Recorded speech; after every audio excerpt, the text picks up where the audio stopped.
Dieu nous bénisse ce soir. Je vais prier le Seigneur avant de commencer. Je vais prier le Seigneur. Honneur au Saint-Esprit.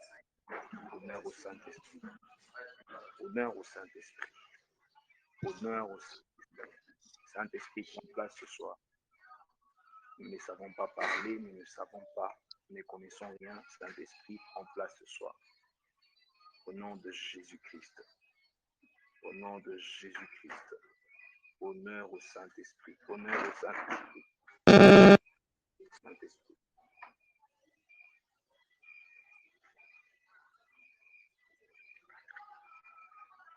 Honneur au Saint-Esprit.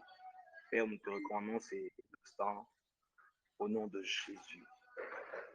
Est-ce que tu sois en train de parler à un cœur? Père, je prie que le message de ce soir soit en train de toucher particulièrement le cœur de personnes. Au nom de Jésus. Je prie pour le cœur de quelqu'un ici en ces lieux avant de recevoir cette parole, que ces cœurs soient comme une bonne terre. Je prie qu'un cœur endurci soit en train de s'affaiblir au nom de Jésus face à la puissance et à l'onction de la parole de ce soir. Au nom de Jésus-Christ de Nazareth. Père, que cette parole soit en train d'apporter la guérison de l'esprit, la guérison de l'âme et même la guérison de certaines santé en ces lieux. Au nom puissant, suprême et glorieux de Jésus, que nous avons ainsi prié et nous acclamons une fois de plus, Seigneur. Je vais juste envoyer des stickers d'acclamation pour que je sache que tu m'entends. Gloire à Dieu, merci, gloire à Dieu. Alors je bénis le Seigneur pour ta présence ce soir. Je bénis le Seigneur de m'avoir choisi encore ce soir, en sorte que je sois parmi les orateurs tels que prévu. Je bénis le Seigneur pour cette grâce. Et je prie le Seigneur que je sois un canal par lequel il sera en train de passer pour bénir, guérir, impacter quelqu'un au travers de cette parole. Je remercie l'homme de Dieu, le coordonnateur principal. C'est un homme que j'aime beaucoup. Le temps nous manquerait de parler là-dessus. Mais je bénis le Seigneur pour cette merveilleuse personne que j'appelle Omoni Charles Ilunga. Je bénis le Seigneur pour cette merveilleuse personne. Et je prie que Dieu soit en train de lui garder pour nous dans cette génération et que surtout le Seigneur les garde dans sa présence. Alors, pendant quelques instants, nous allons partager la parole de Dieu, ce qui va nous amener à la prière. Tu vas juste m'aider à, comme tu le fais très bien, à signaler par écrit pour que je sache réellement que je me fais entendre, étant donné que des fois, il y a quelques problèmes de connexion, mais nous les bannissons au nom de Jésus.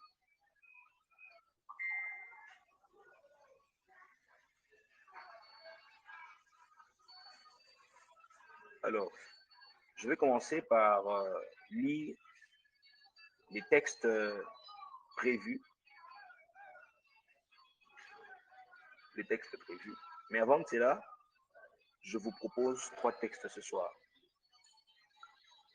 Le premier texte sera dans Exode 35, 5. Exode 35, le verset 5. Si tu as ta Bible là, tu peux la prendre pour plus de confirmation. Exode 35, c'est le premier texte. Et le deuxième texte sera dans 1 Chronique, chapitre 23, verset 10.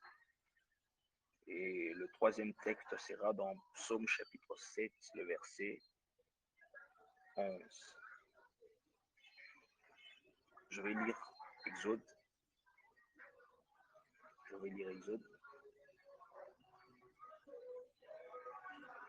Je m'en vais lire très rapidement au nom de Jésus. Il est écrit dans la parole de Dieu.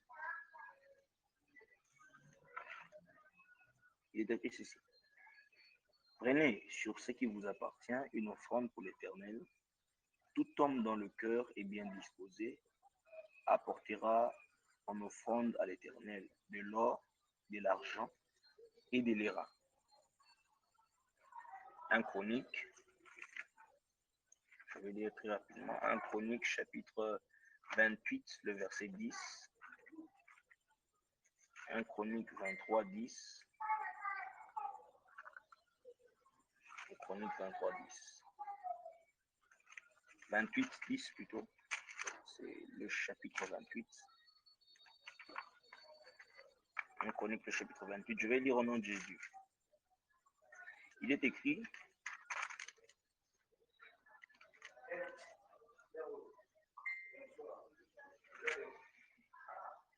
ceci. C'est très bien. Je commence au verset 9.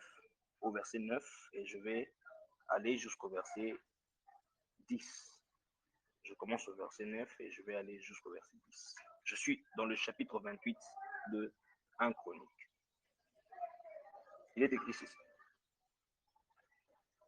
Et toi, Salomon, mon fils, connais les dieux de ton père et sers-les d'un cœur dévoué, d'une âme bien disposée, car l'Éternel sonde tout le cœur et pénètre tous les desseins et toutes les pensées. Si tu le cherches, il se laissera trouver par toi, mais si tu l'abandonnes, il te rejettera pour toujours. Je vais clôturer par le psaume 7, 11. Psaume 7, 11. Psaume 7, 11. Psaume 7, 11. Je m'en vais lire très rapidement dans Jésus. Très rapidement dans Jésus, je vais lire. Psaume le chapitre 7, le verset 11. Je lis au nom de Jésus. Mon bouclier est en Dieu, qui sauve ceux dont le cœur est droit. Voici les 3 portions des Écritures que je veux nous partager par la grâce de Dieu et par la puissance du Saint-Esprit ce soir. Alors, comme je venais de le dire, je bénis le Seigneur d'être parmi les orateurs. Et ma grande prière, comme je venais de le faire tout à l'heure, c'est que je sois une bénédiction pour quelqu'un ce soir. Et je crois que par la grâce de Dieu, ce qui sortira de moi sera un message que Dieu sera en train de parler au cœur. Laissez-moi vous dire premièrement que ce soir, Dieu sera en train de parler à un cœur. J'ai aimé la prière que l'homme de Dieu, Charles, a faite avant de m'introduire ou avant de m'accorder la parole. Il a dit, Seigneur, parle au cœur. Et précisément, le message est centré sur le cœur. Ça fait un moment avec le Saint-Esprit. Cet enseignement, je l'ai reçu.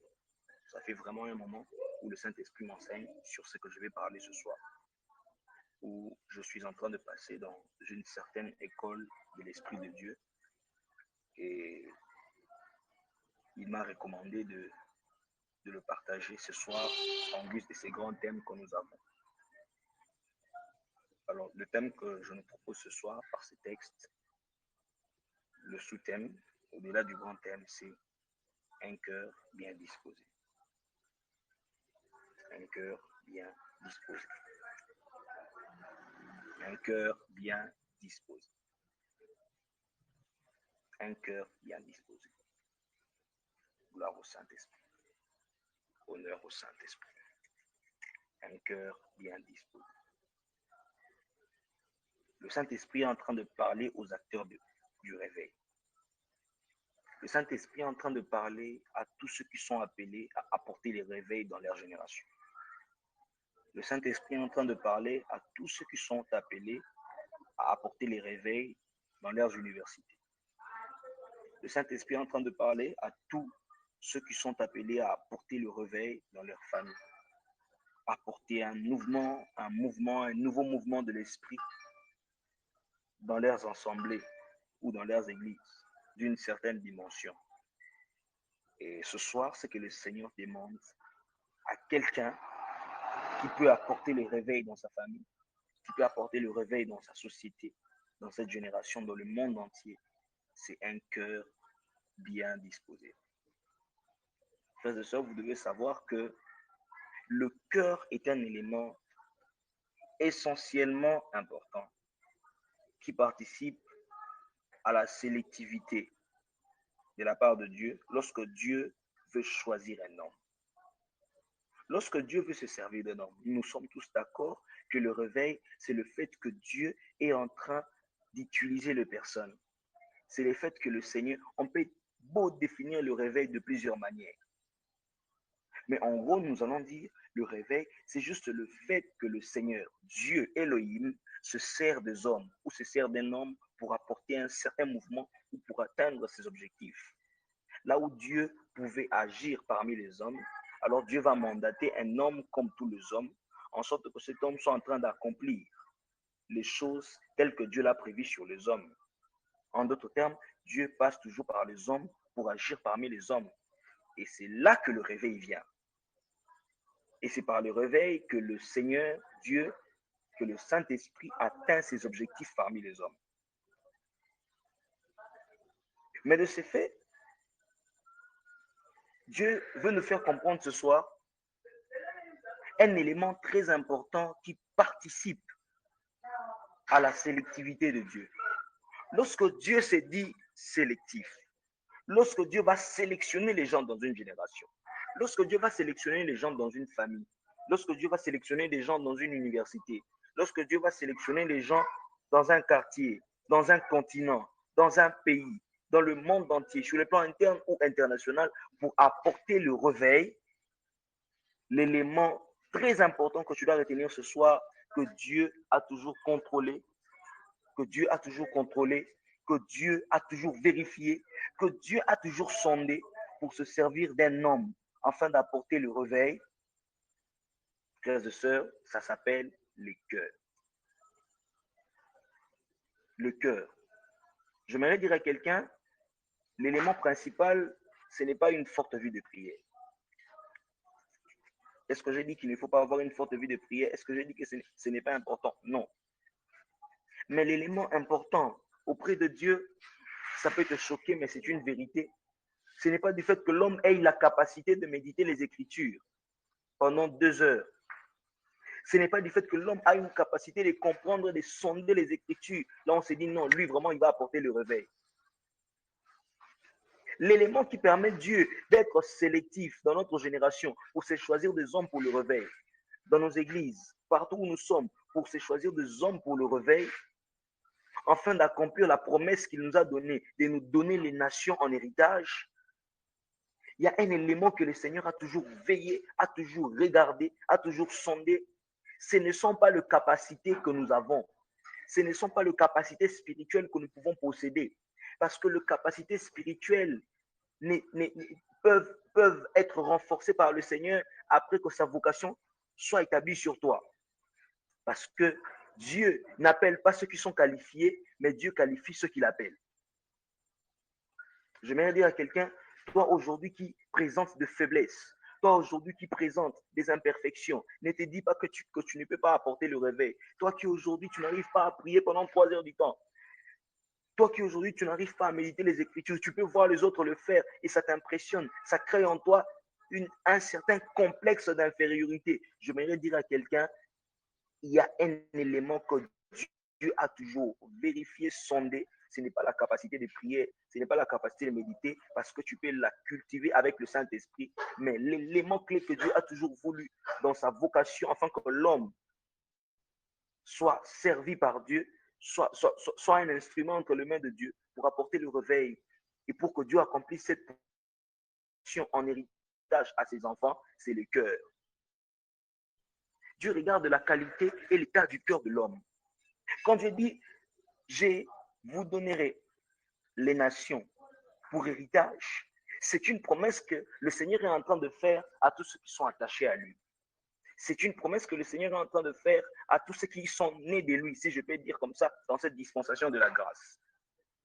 C'est une promesse que Dieu est en train de faire à tous ceux qui sont nés de nouveau dans la dispensation de la grâce, à tous ceux qui sont enfants de Dieu.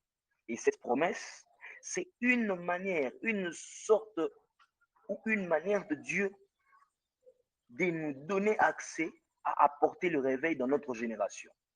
Quand Dieu dit, je vous donnerai les nations pour héritage, quand le Seigneur nous donne les nations pour héritage, c'est pour que nous puissions dominer et surtout pour que nous puissions accomplir son dessein dans cette nation-là. Parce que Dieu ne peut pas te donner une nation pour héritage pour que tu n'exerces que ta volonté. Lorsque Dieu t'appelle et il te promet qu'il te donnera la nation peut être ta famille. La nation peut être ce pays.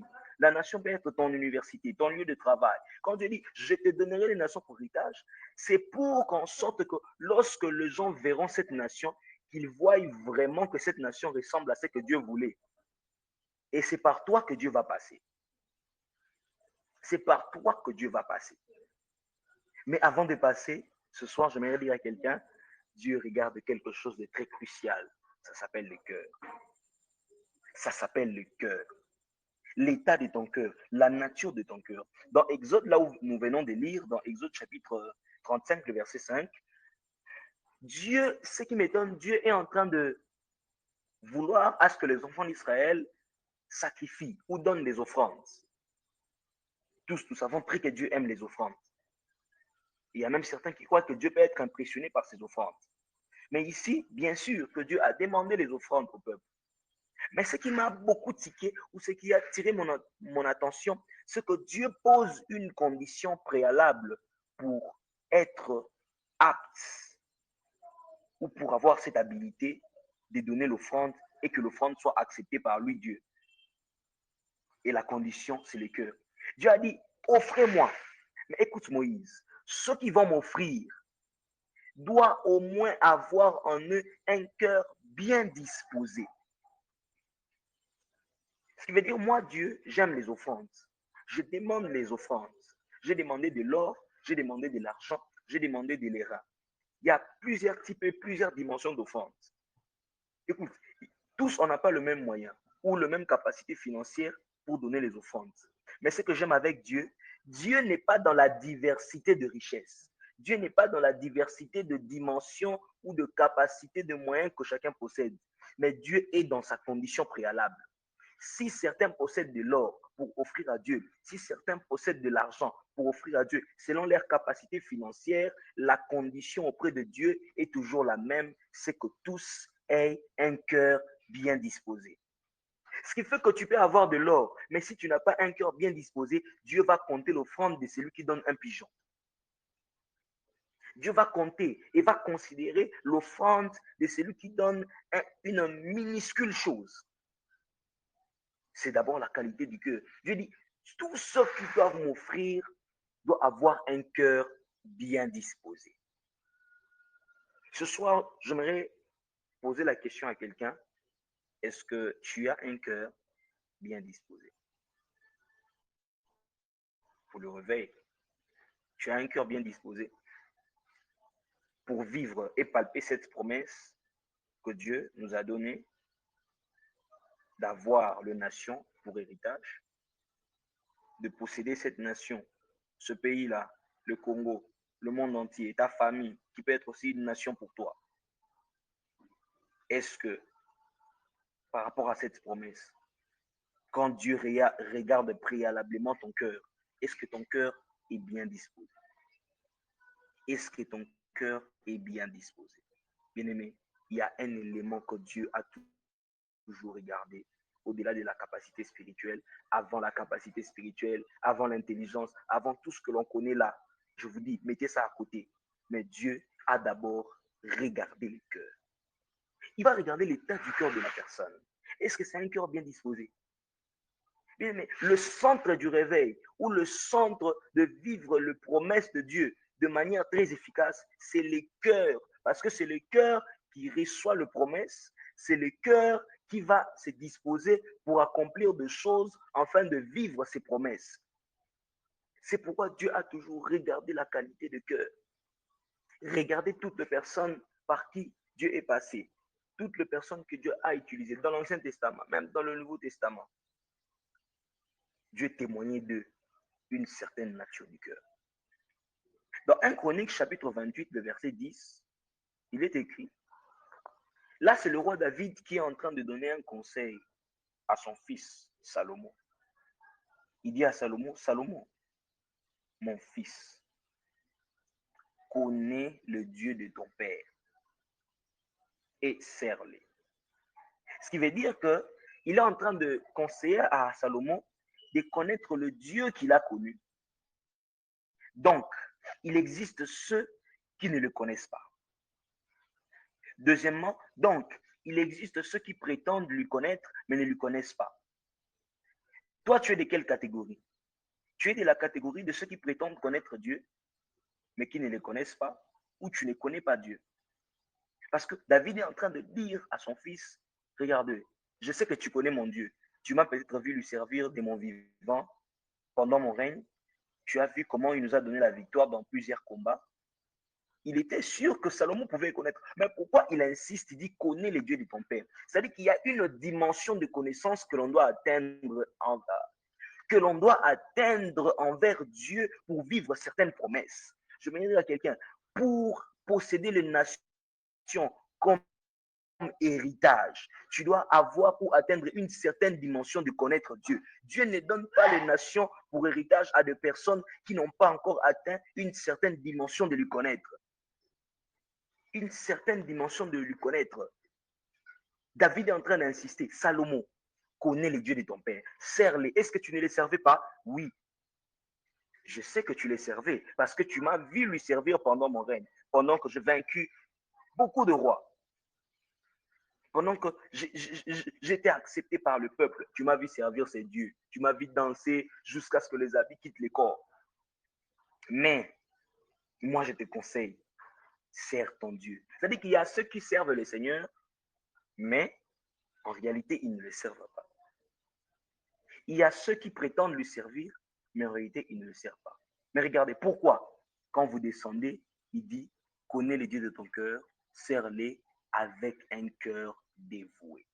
C'est-à-dire que le problème qu'il y a là-bas, c'est la qualité et l'état du cœur. Est-ce que ton cœur, quand tu sers Dieu, est-ce que réellement ton cœur est attaché à ses services? Il y a certains qui servent Dieu par formalité. Tu ne vivras pas de nation pour héritage. Parce que le nation pour héritage est donné aux personnes dont leur cœur est attaché à l'œuvre, dont leur cœur connaît réellement Dieu. Est-ce que ton cœur a une connaissance du Dieu qu'il sert? Ne servons pas Dieu avec formalité, ou parce que je dois plaire à un responsable, parce que je dois plaire à mon daddy, ou parce que je dois être vu des hommes, je dois être acclamé des hommes. Quand les gens me voient actif dans l'œuvre de Dieu, certains me félicitent. Certains même pour aller plus loin, pour s'attirer la confiance des femmes, pour s'attirer la confiance des hommes. Non, ça c'est la formalité. Mais Dieu passe par des personnes où quand il vient enquêter leur cœur, il se dit, mon cœur, son cœur est réellement attaché à son œuvre.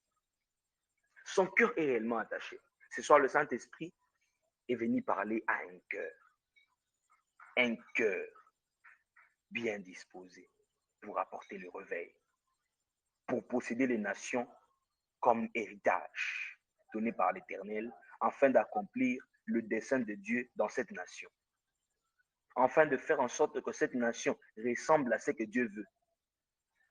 Et cette tâche est donnée aux hommes de réveil. Et les hommes de réveil, ce sont d'abord les hommes qui revoient la qualité de leur cœur. Ce ne sont pas d'abord les hommes qui prient 3 heures du temps. Ça fait partie, oui, il faut prier, il faut jeûner. Je ne te décourage pas. J'aime la prière, j'aime le jeûne, j'aime la manifestation de l'esprit. Mais au-delà de toute chose, il faut qu'il y ait un fondement. Le fondement, c'est le cœur. C'est le cœur. C'est le cœur. Il dit, connais le Dieu de ton cœur. Est-ce que tu connais le Seigneur? Selon ces versets, connaître Dieu et servir Dieu, c'est d'abord la qualité du cœur que tu as. Je serai en train d'aller vers la chute de mon message, par expliquer le troisième passage que j'ai donné, Psaume 7, 11. Le psalmiste est en train de dire quelque chose de très important. j'espère que nous sommes en train de comprendre d'où je viens et d'où je suis en train de chuter. J'ai expliqué que notre grand thème, c'est une promesse. C'est une promesse que Dieu a donnée à ses enfants, à ceux qui sont attachés à lui, selon notre dispensation de la grâce, dont l'initiateur, c'est le Seigneur Jésus-Christ, et le mobilisateur, c'est le Saint-Esprit. Dans cette dispensation de la grâce, nous pouvons dire, tous ceux qui sont nés de nouveau ont cette promesse. Je te donnerai les nations pour héritage. C'est une promesse que Dieu est en train de faire aux personnes attachées à lui, pour que ces personnes censées apporter le réveil, apportent le réveil dans cette nation, ou dans ces nations que l'Éternel va leur donner, afin que ces nations ressemblent à ce que Dieu veut. Parce que Dieu a certainement un dessein sur l'humanité. Dieu a certainement un dessein. Il veut que l'humanité atteigne une dimension. Et il passe par nous, par ceux qui sont attachés à lui, pour faire de l'humanité ce qu'il est. C'est ça en fait. Mais ici, pour accomplir toutes ces choses, pour vivre toutes ces choses, vivre les promesses et accomplir le réveil, la condition préalable, c'est la qualité du cœur. Et selon un chronique, j'ai expliqué que le Seigneur est en train, le roi David est en train d'exhorter, de conseiller son fils à servir Dieu, le Dieu qu'il a appelé, et à lui connaître réellement. Il met de l'emphase, il insiste, et à faire cela avec un cœur dévoué. Dans Exode, Dieu lui-même demande les offrandes, différentes dimensions d'offrandes, or, argent, mais la condition n'est pas différente. La condition est la même, c'est le cœur. Et là, je vais citer dans Psaume 7:11. Est-ce que le Saint-Esprit est en train de parler à un cœur ce soir? Est-ce que le Saint-Esprit est en train de parler à un cœur ce soir? Si le Saint-Esprit est en train de parler à ton cœur, tu peux le manifester par les acclamations. Tu peux le manifester par les acclamations. Si le Saint-Esprit est en train de parler à un cœur. Chapitre 7, le verset 11, le psalmiste dit: mon bouclier est en Dieu, qui sauve tous ceux dont le cœur est droit. Mon bouclier est en Dieu, qui sauve tous ceux dont le cœur est droit. Il faut savoir que cette dimension, c'est une dimension du salut. Sauve. Pourquoi j'insiste sur ça aussi? Parce que lorsque vous êtes dans le terrain du réveil, dans le terrain que Dieu vous donne, dans la nation même que Dieu vous donne, que Dieu vous a promise, il faut savoir que tout ne sera pas fleur. Il y aura des difficultés. Nous l'avions vu avec les enfants d'Israël, promis par Dieu de leur donner Canaan, mais ils ont rencontré des adversités différentes devant lesquelles, s'ils n'étaient pas forts par Dieu qui les avait appelés, ils n'allaient même pas avoir Canaan. Alors, quand Dieu te donne une promesse, Dieu veut que tu apportes le réveil quelque part. Tout ne sera pas fleur. Il y aura les hauts et les bas. Il y aura des persécutions. Il y aura beaucoup de choses. Et dans Psaume, il est écrit, même pour remédier à ces persécutions, même pour que ton bouclier soit en Dieu, qui sauve, ou qui te sauvera face à tout ce qui va te confronter sur le terrain du réveil, sur le terrain des nations que tu auras en possession, c'est le cœur. Parce que le Dieu qui te sauve, sauve ceux qui ont le cœur droit. Toi, comment tu veux que Dieu te sauve, ton cœur n'est pas droit? Dieu t'a appelé. Mais quand on va vérifier le cœur des gens, on trouve ceux qui n'ont pas un cœur dévoué à Dieu, on te trouve à l'intérieur. Ceux qui ont un cœur rempli de jalousie, on te trouve à l'intérieur. Bon, toi, tu es appelé dans cette université-là pour apporter le réveil. Mais quand Dieu commence à sonder les cœurs, il trouve parmi les gens qui sont haineux, toi, tu es là. Parmi les gens qui n'est pas ce que leur temps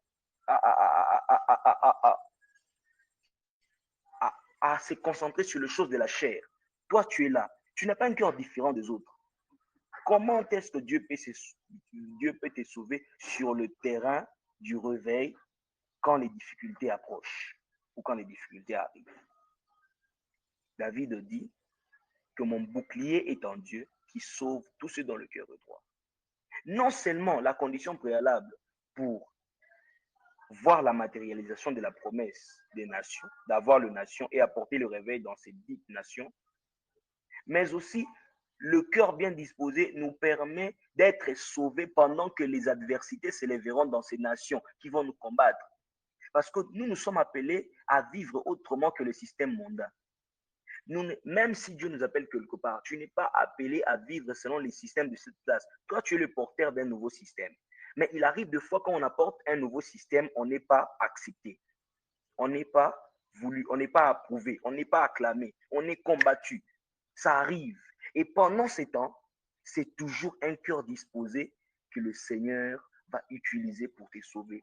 Dieu sauve toujours sur le terrain de l'adversité ce qui est un cœur. Il met dans le Seigneur le monde dans lequel nous vivons, le monde dans lequel nous sommes censés apporter le réveil. C'est un monde où on a haï le chrétien. Je vous dis la vérité. C'est un monde où on a haï le christianisme. C'est un monde où quand on dit chrétien, on se donne un mot. Et surtout les termes réveil. Quand on dit seulement église de réveil, partout les églises de réveil sont mal réputées. C'est un monde où si tu dis seulement que tu es de l'église de réveil, laisse-moi te dire, tu ne seras pas admis, même dans certaines fonctions professionnelles. Pourquoi? Parce qu'ils estiment qu'il n'y a pas de sérieux compte tenu de ce qu'ils sont en train de voir. C'est un monde où le christianisme est... Avant, hein, nous, quand on grandissait peut-être, il y a certaines protestations contre le christianisme qui se faisaient en secret. Mais je constate actuellement, il y a même des contestations qui se font vraiment clairement. Satan est maintenant clair. Il est maintenant clair. Dans les réseaux sociaux, tout est clair maintenant que les chrétiens ne sont pas aimés. Tout est clair que le christianisme n'est pas admis. Tout est clair. Alors que ce monde est notre terrain du réveil. Dieu va nous les donner en possession avant que Jésus ne revienne. Nous, les hommes de réveil, nous avons les nations entre nos mains. Nous avons les différents milieux entre nos mains pour apporter le réveil. Mais, étant donné que nous sommes porteurs d'un nouveau mouvement, nous ne serons pas acceptés. Et c'est pendant ces temps, pendant les adversités que nous allons rencontrer, les persécutions, c'est pendant ce temps que l'Éternel s'est fait voir comme celui qui nous sauve. Et il nous sauve pourquoi? À cause de notre cœur droit.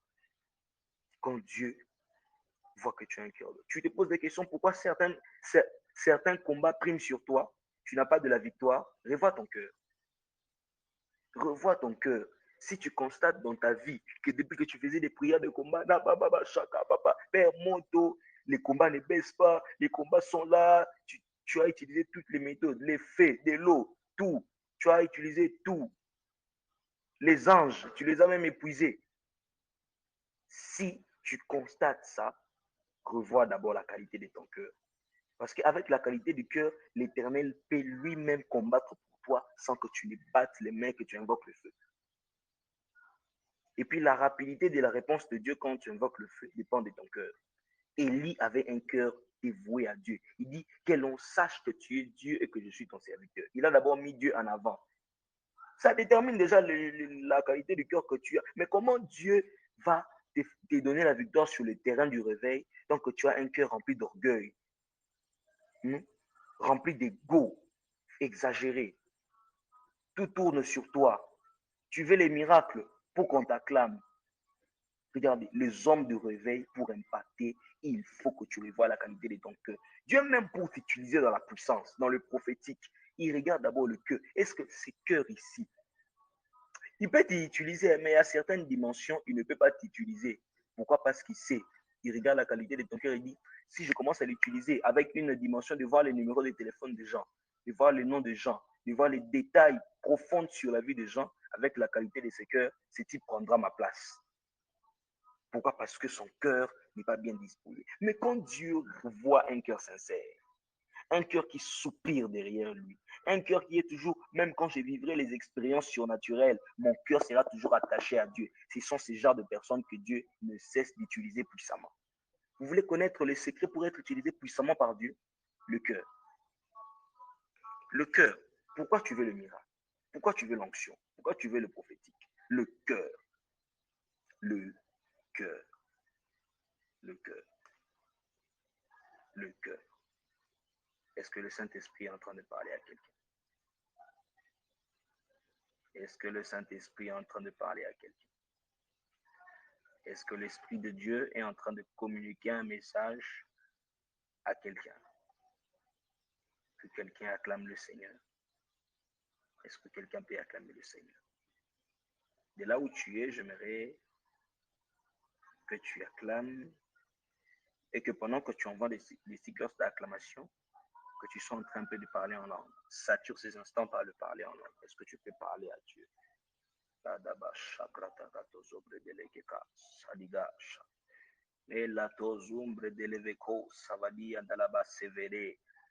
Maraprato mendeleke katu zabradi namando soto zobre deleke kas. Que Dieu nous donne un cœur attaché à lui, un cœur détaché du matériel, un cœur détaché de tout ce qui étouffe le cœur, de tout ce qui empêche que nous ayons un cœur pur.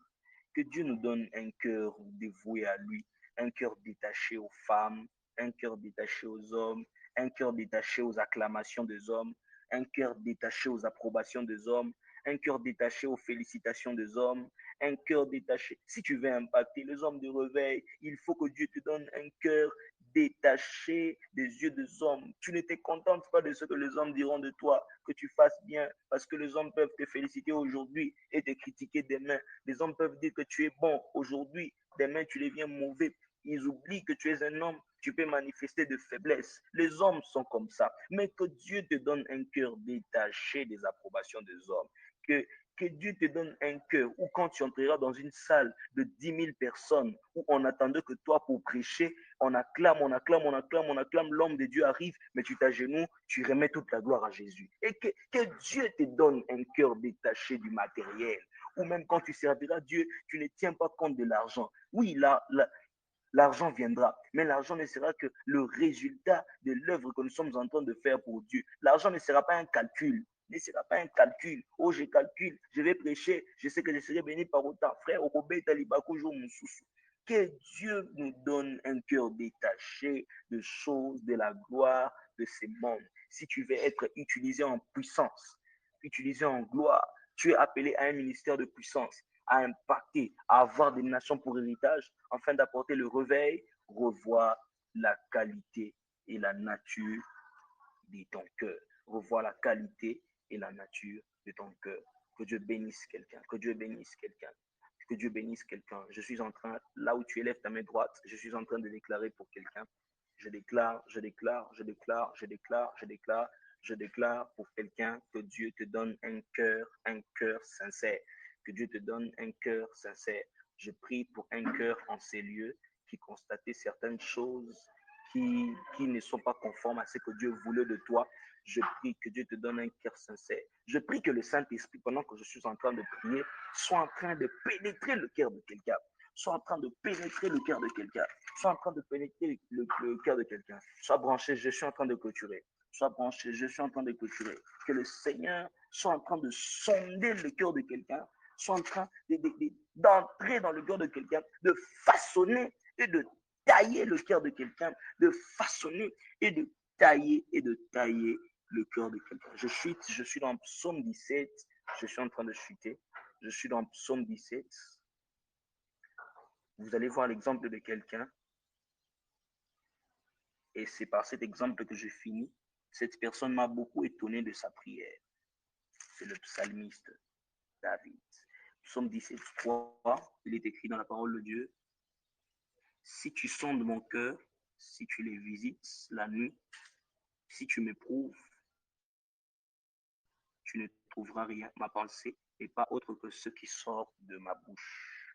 Voilà un exemple d'un homme qui a travaillé son cœur avec Dieu, dans l'œuvre de Dieu. Et c'est lui-même qui a conseillé son fils dans un chronique, là où nous venons de lire. Il dit, ô Éternel, je connais l'état de mon cœur. C'est pourquoi j'ai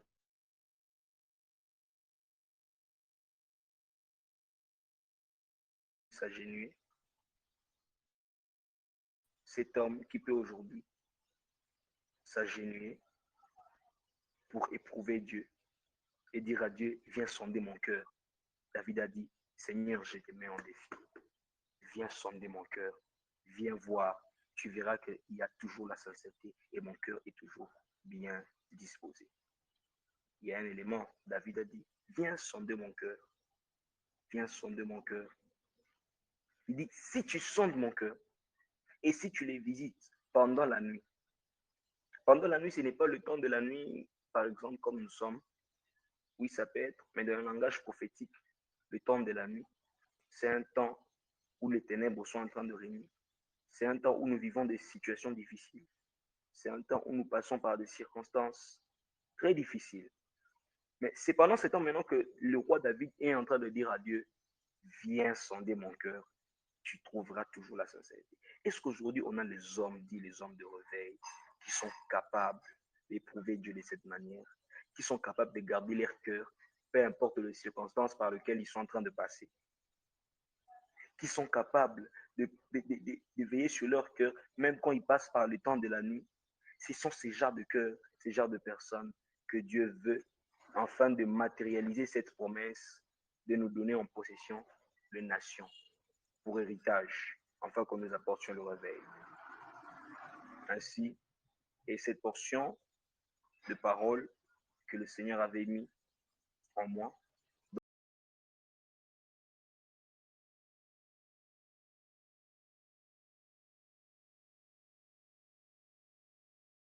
dans mon estomac, pour vous parler ce soir, par la grâce du Seigneur, et je dis Amen.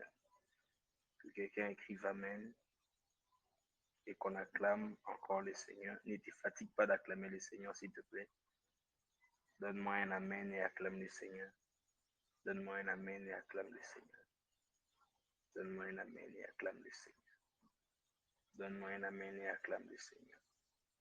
Donne-moi un Amen et acclame le Seigneur. Donne-moi un Amen et acclame le Seigneur. Je suis en train de parler à quelqu'un. Donne-moi un Amen et acclame le Seigneur. Donne-moi un Amen et acclame le Seigneur. Donne-moi un Amen et acclame le Seigneur. Donne-moi un Amen et acclame le Seigneur. Que Dieu bénisse le Mounier Char. Que Dieu bénisse le Mounier Char. Mounier Char, parce que c'est un homme de réveil. Je profite pour le dire. Le Saint-Esprit est en train de me faire part. Dieu va tellement vous élever. Je vois Dieu vous utiliser dans des nations pour impacter. Et Dieu va envoyer beaucoup de personnes auprès de vous parce que c'est au travers d'eux que le Seigneur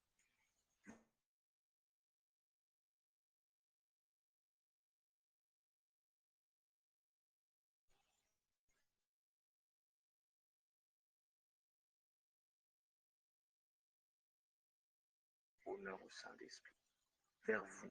Et Dieu vous demande encore plus de travail sur votre cœur, parce que le travail